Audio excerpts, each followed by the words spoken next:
Good evening. Good evening. It is an honor, I'll hold it for just a moment. It is an honor and a pleasure to be here on tonight. I want to give you just a little bit of background about me. I started doing Dr. King's speeches when I was 6 years old, and walking around the house, I would hear my father, who was reciting Dr. King's speeches. And one day I just kind of picked it up. So they encouraged me. My dad had a CD with Dr. King, with 4 speeches from Dr. King on that CD. And they were amazed that I would listen to that CD and I had learned them. And so they pushed me even further by actually putting me on a Black History program at my church in West Dallas.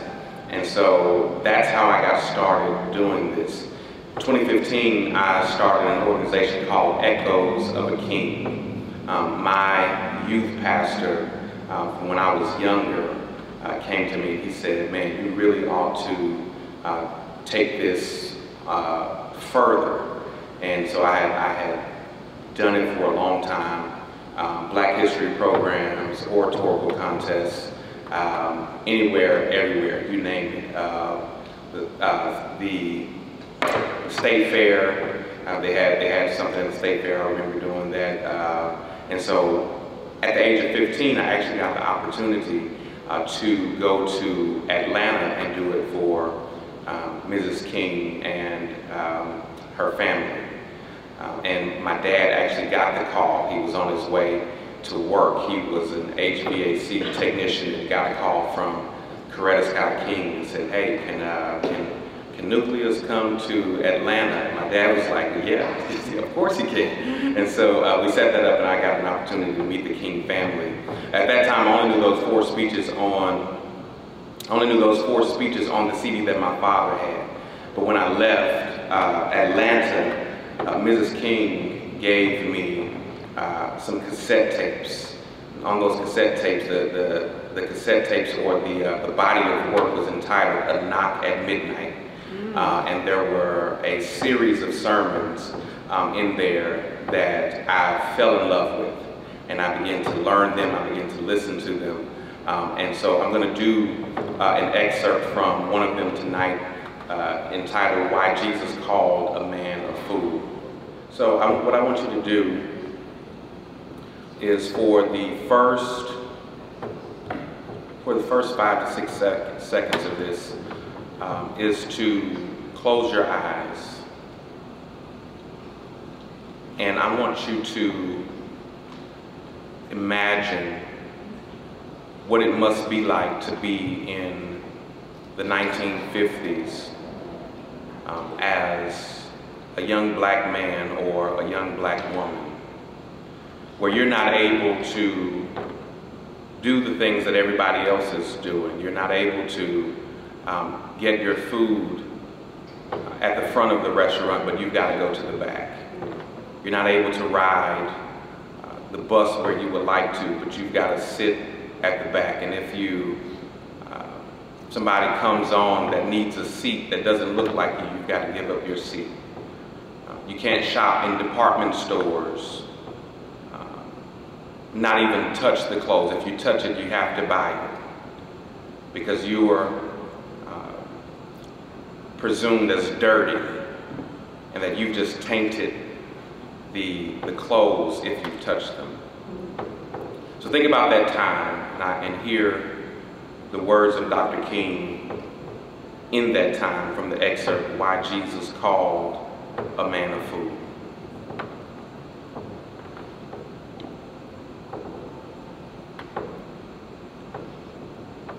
One day after finishing school, I was called to a little church down in Montgomery, Alabama. And I started preaching there. Things were going well in that church. It was a marvelous experience.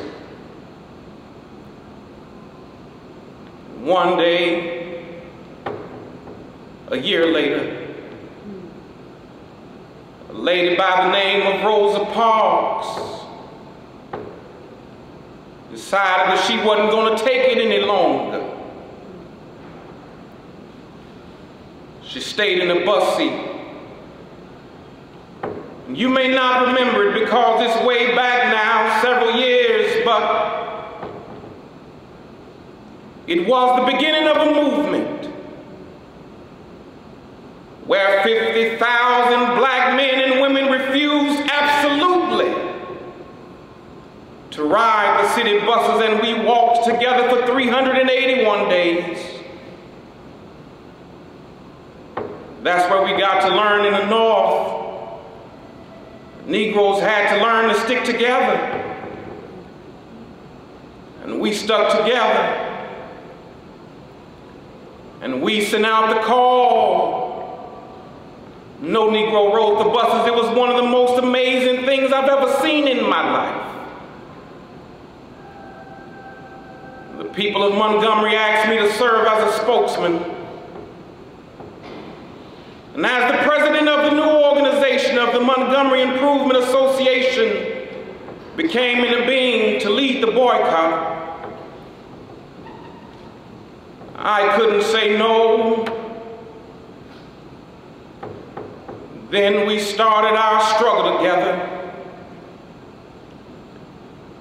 Things were going well for the first few days, but then about 10 or 15 days later, after the white people in Montgomery knew that we meant business, they started doing some nasty things. They started making nasty telephone calls, and it came to the point that some days more than 40 telephone calls would come in, threatening my life, the life of my family, the life of my children. And I took it for a while in a strong manner. But I never will forget one night, very late. It was around midnight. And you can have some strange experiences at midnight. I had been out meeting with the steering committee all that night. I came home. My wife was in the bed, and I immediately crawled into bed to get some rest, to get up early the next morning to try to keep things going. And immediately the telephone started ringing, and I picked it up. And on the other end was an ugly voice. That voice said to me in substance, "Nigga, we're tired of you and your mess now. And if you aren't out of this town in 3 days, we're gonna blow your brains out and blow up your house." I had heard these things before, but for some reason that night it got to me. I turned over and I tried to go to sleep, but I couldn't sleep. I was frustrated, bewildered. And then I got up and went back to the kitchen, and I started warming some coffee, thinking that coffee would give me a little relief. And then I started thinking about many things. I pulled back on the theology and philosophy that I had just studied in the universities, trying to give philosophical and theological reasons for the existence and the reality of sin and evil, but the answer didn't quite come there. I sat there and thought about a beautiful little daughter who had just been born about a month earlier. We have 4 children now, but we only had one then.